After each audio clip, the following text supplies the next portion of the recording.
Hello. Today we're going to be taking a look at another signed book haul. This is a little bit of a smaller one, so I'm trying to make a quicker video here. The first book that we're going to be taking a look at is an interesting book in the fact that it's a book that a lot of people probably haven't heard about or read, but it's written by an author that a lot of people have read. And that book is The Intuitionist by Colson Whitehead. So this is the debut novel of Colson Whitehead, and it was published in January of 1999 by Anchor Books, which I believe is part of Doubleday. And again, this is his debut novel. If you're not familiar with Colson Whitehead, he is the author of The Underground Railroad, which was published in 2017 and actually won the Pulitzer Prize that year. It's an absolutely hugely popular book. One of the best books that I read probably in that year, and it's absolutely one of the best books of the last 5 or 10 years. So if you haven't read The Underground Railroad, absolutely go check it out. But this is his debut, and I got this copy for about, I think, $20, $30 or so.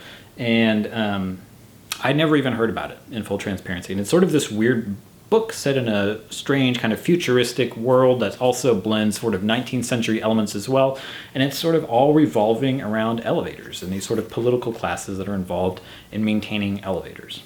So it sounds kind of quirky and it sounds kind of weird, but the reviews for it have been really interesting, so I'm actually excited to dive in and take a look at this book in a little bit more detail. So I thought that was an interesting book, so I thought I would share that with you guys. If you have read that book, absolutely, please leave a comment below, and I'd love to hear what your thoughts are on the book.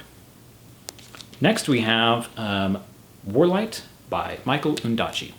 This book came out in 2018, and I got this book shortly after it was published and read it. If you're not familiar with Michael Ondaatje, he is the author of The English Patient, which won the Man Booker Prize, and I forget what year it won that in.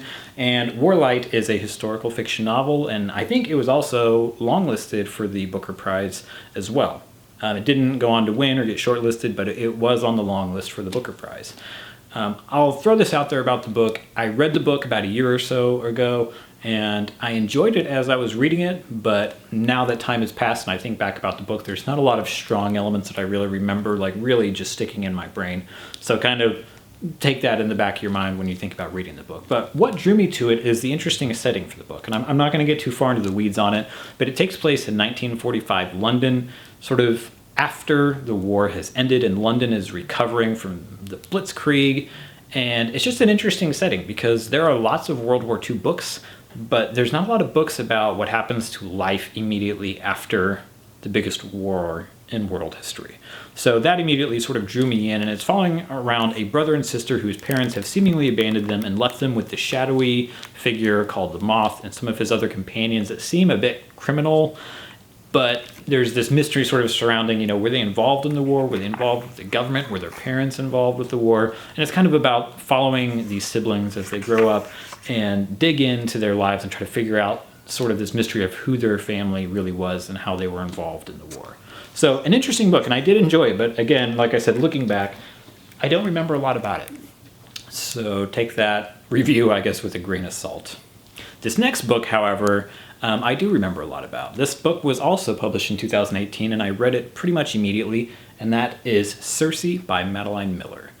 She is the author of The Song of Achilles, which was published in 2014 and won the Orange Prize for Fiction. It's another book that's heavily focused around mythology, which is exactly what Circe is about. And this was definitely in my top 5 favorite books of 2017. I absolutely love this book. It's a beautiful looking book on the outside, which sort of draws you to it. But I've never read a book before that really was able to put me into the mind of mythology and these characters. I don't know about you, but whenever I read a lot of mythology growing up, I always had a big disconnect between the gods and sort of their thought process and the logic of the decisions that they made, and everything just feeling so whimsical and not well thought out, and in a lot of cases I even thought stupid. But this book really puts you into this character, into her frame of mind. And Circe is an interesting character. I should say too, I think it's sort of loosely based on it. I'm not a mythological expert by any means.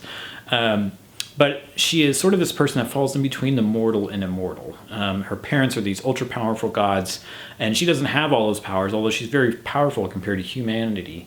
And she is also immortal. And so she's sort of, shunned by the gods and drawn to humanity. But it really gives this interesting perspective about why these gods can seem so intrigued by these powerless, simple humans. And it really just kind of revolves around their life being, because of the fact that they are mortal and their lives are so short in comparison of never ever dying. And they're just so intrigued by how quickly they make decisions and how passionately they live their life. It's just such a different perspective than how they're used to living. And so it kind of draws you in and gives you that perspective of it. But it also sort of draws you into sort of the general sense of boredom that these gods have, being immortal.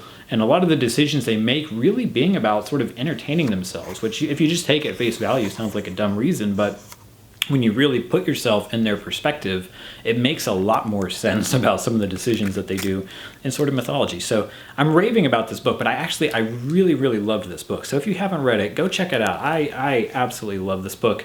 I have not yet read The Song of Achilles, which I should have read immediately after I picked up this book, but I do a lot of reading every year, and it is on my list, and I will get to it, but I haven't read it yet. Sorry. And last but not least, this is a book called Vox by Christina Dalcher.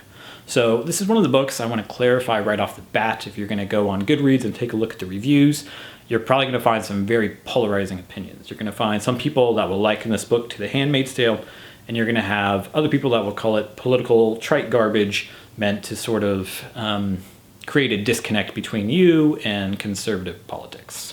So I've read the book. I don't think it really falls into either. This is not The Handmaid's Tale. It is not that good. And it is not trying to sort of undermine conservative politics. That being said, it is a good book. I actually first heard about this book on a writing website that I'm a part of. It sort of allows people to do critique groups. And Christina was actually a member of there. And so I had heard about her book and read some of the blurb pieces about it, but I never actually went in and read it or critiqued it.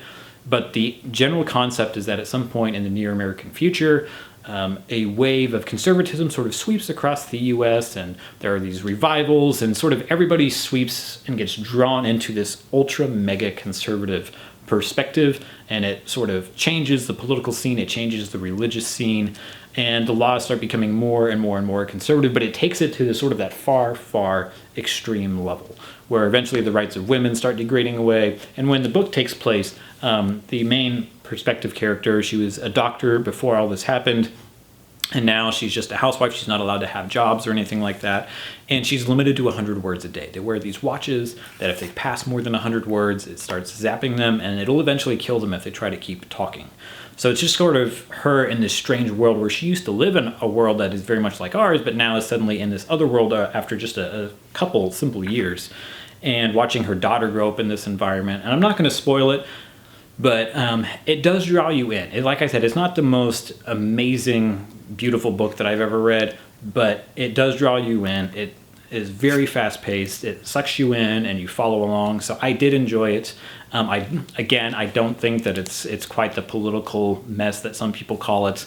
I think it's just sort of taking a look and examining a world where sort of that movement has sort of peaked at the most extreme level.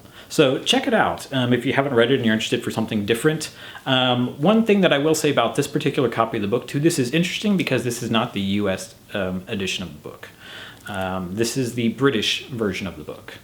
So the US edition, I couldn't find a signed copy of it. Apparently she doesn't sign a lot of books, so I've struggled to find any copies of it. And it has a really cool dust jacket, which sort of in a single image summarizes kind of the whole concept of the book. So I was really drawn to it. And the UK version is a bit more, I guess you could say retro is the term for it. It's an interesting, and I like it. And it's got this wonderful edge painting that goes around the edge of it here. But what makes this one extra interesting is this is actually a signed limited numbered that the publisher did, where it's number 67 of 250 signed and numbered copies by the author. So these are really the only signed copies of the book that I've ever found have been these. And again, there's only 250 of them. So you see them sort of come and go on the market periodically, and they're slowly getting a little bit more expensive. But I happened to find one in my local store. So usually books like this I have to buy from overseas, but I found this one literally in my local half-price books. And so I snatched it up. If you haven't read it, go check it out. So again, I know I'm moving really quickly through this, but I just wanted to cover a handful of books. These are some interesting ones that I've enjoyed, or ones that I'm looking forward to checking out a little bit more. So I hope you enjoyed the video. If you have any questions or comments, feel free to leave them below. And as always, subscribe, like, all that stuff. That's always encouraging for me as I'm putting these videos together to see that you guys are enjoying them. So thanks again for watching, Hope you have a great rest of the day.